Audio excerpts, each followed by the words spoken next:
अच्छा यूसुफ भाई, ये कैच हुआ फ़खर जमान का, उसके बारे में आपकी क्या राय है? मुझे तो आउट नहीं लग रहा, बाकी अच्छा एक और मैं आपसे चीज़ जानना चाहता हूँ कि अगर आपके बॉडी पे कांटेक्ट बॉल का होता है, अगर आप कैच कर रहे हैं तो पहले कांटेक्ट पे आपके हाथ बंद नहीं हो जाते कि जब आपको लग गया बॉल हाथ में आ गया है तो आपके हाथ नेचुरली बंद हो जाएंगे? चाहिए यार, लेकिन अब देखिए नजर तो यही आ रहा था कि वो लगा नीचे, अगर यहाँ पे होता तो हाथ उसके वहीं बंद हो जाते। छोटी होती है ये वाली, ये स्क्रीन पे आप देख भी सकते हैं, ये स्क्रीन पे आप देख भी सकते हैं, और यहीं से बॉल फिर उसके ऊपर, और ये वाली फिंगर्स छोटी होती है। हाँ ये टिप, और वो बिल्कुल आपने हाफिज सही बात की थी, वो जो फिंगर्स हैं ग्लव पे अगर बॉल आती तो वो बैठ जाती है, वो बाउंस नहीं करती है। एक और यूसुफ की समझ आती है कि आपका बॉल लगा, अगर यहाँ पे आता तो हाथ उसका ये बंद हो जाता है, यहाँ पर आया तो उसका हाथ बंद हुआ। बस तो समझ जाएं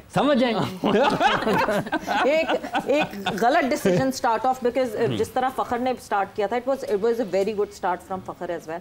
and by the way third umpire जो है वो रुचिरा ही थे, ये वही अंपायर हैं जो पहले फील्ड अंपायर थे पाकिस्तान और इंडिया के मैच में, वो अब थर्ड अंपायर उंगली खड़ी हो जाती है हमारे बहुत ज्यादा जो है वसीम अकरम उन्होंने आईपीएल में भी तो एम्पायरिंग करनी है बहुत ज्यादा जो है वो वसीम अकरम कमेंट्री में भी बहुत ज्यादा नाराज थे कि कहीं जब तक सॉलिड एविडेंस नहीं होता, जब तक एक बेनिफिट ऑफ जो है वो बैट्समैन को जाता है।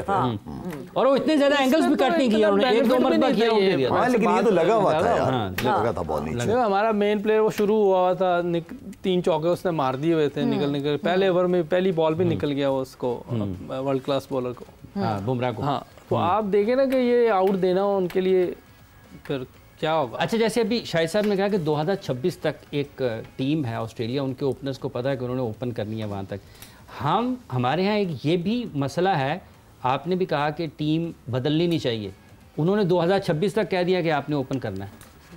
हाँ वो देखो, वो तो अभी तो उन्होंने डिसाइड कर लिया, हमारे तो यही नहीं पता होता कुछ 7वें नंबर वाला ओपनर हो जाए तो 5वें नंबर वाला ओपनर, हमारे तो पता ही कोई नहीं है यार। तो जो जिसका जो दिल करता है वो कर लेता है, कोई जेन्युइन। देखिए फर्स्ट क्लास को जब तक अहमियत नहीं देंगे, ये एक एविडेंस मिला आज।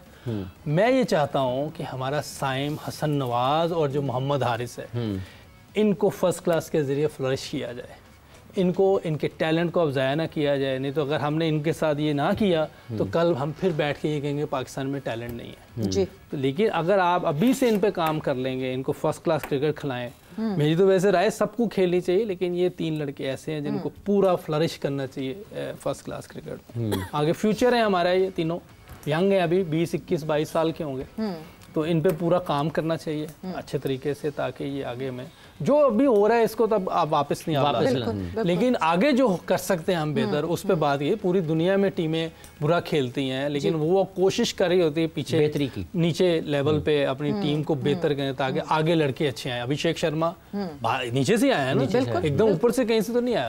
तो इसी तरह हम भी अपने नीचे अच्छा ईमानदारी से काम करें और अच्छे लड़कों को आगे लाएं।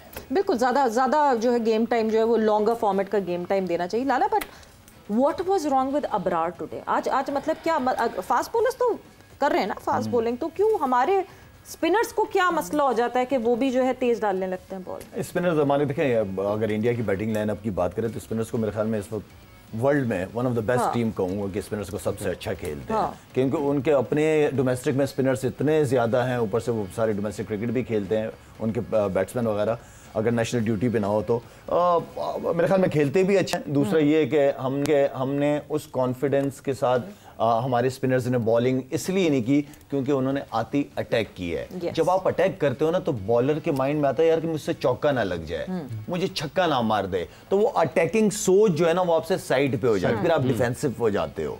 तो वो एक बहुत, लेकिन जब आपको पता है कि आपने पीछे आउट किया, आप मेन बैकबोन हो बॉलिंग की, ये एक खुद ही अंदर फील करना होता है कि नहीं मैं बॉलिंग करूंगा तो टीम जीतेगी, और बीच का सेशन तो वैसे ही बहुत इंपॉर्टेंट होता है। तो अबरार थोड़ा सा हो जाती है चीज़ है, नो डाउट, रोज रोज वो भी परफॉर्म नहीं कर सकता, लेकिन इंतजार भी पर ऐसे मैचों का होता है कि ऐसे मैचों में परफॉर्म करेगा।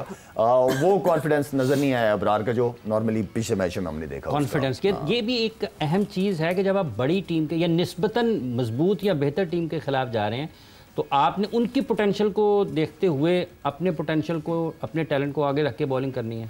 नहीं, सामने वाले को भी देखना होता है, अपनी बॉलिंग भी देखनी है कि मैं कहाँ स्ट्रांग हूँ, मैं कहाँ, उसके वीक पॉइंट्स क्या हैं उसको देखें, उस पर हिट करें। लेकिन ये है कि वो अच्छे प्लेयर है, इसमें कोई शक नहीं, जहाँ उसको लूज बॉल उनको मिलेगी उसको भी मारेंगे और वो ढूंढ भी रहे होते हैं। अच्छा, ये आपको लगता है कि ये कहीं वो जो अभी कॉन्फिडेंस लेवल की बात की, पहले ओवर में 6 के 6 बॉल शॉट किए हैं उसने अपना अबरार ने, हाँ, सारे 6 शॉट। तो मैं सर्कल में बॉलिंग करने आ गया। सर्कल में बॉलिंग करना मुश्किल काम है, आसान नहीं है।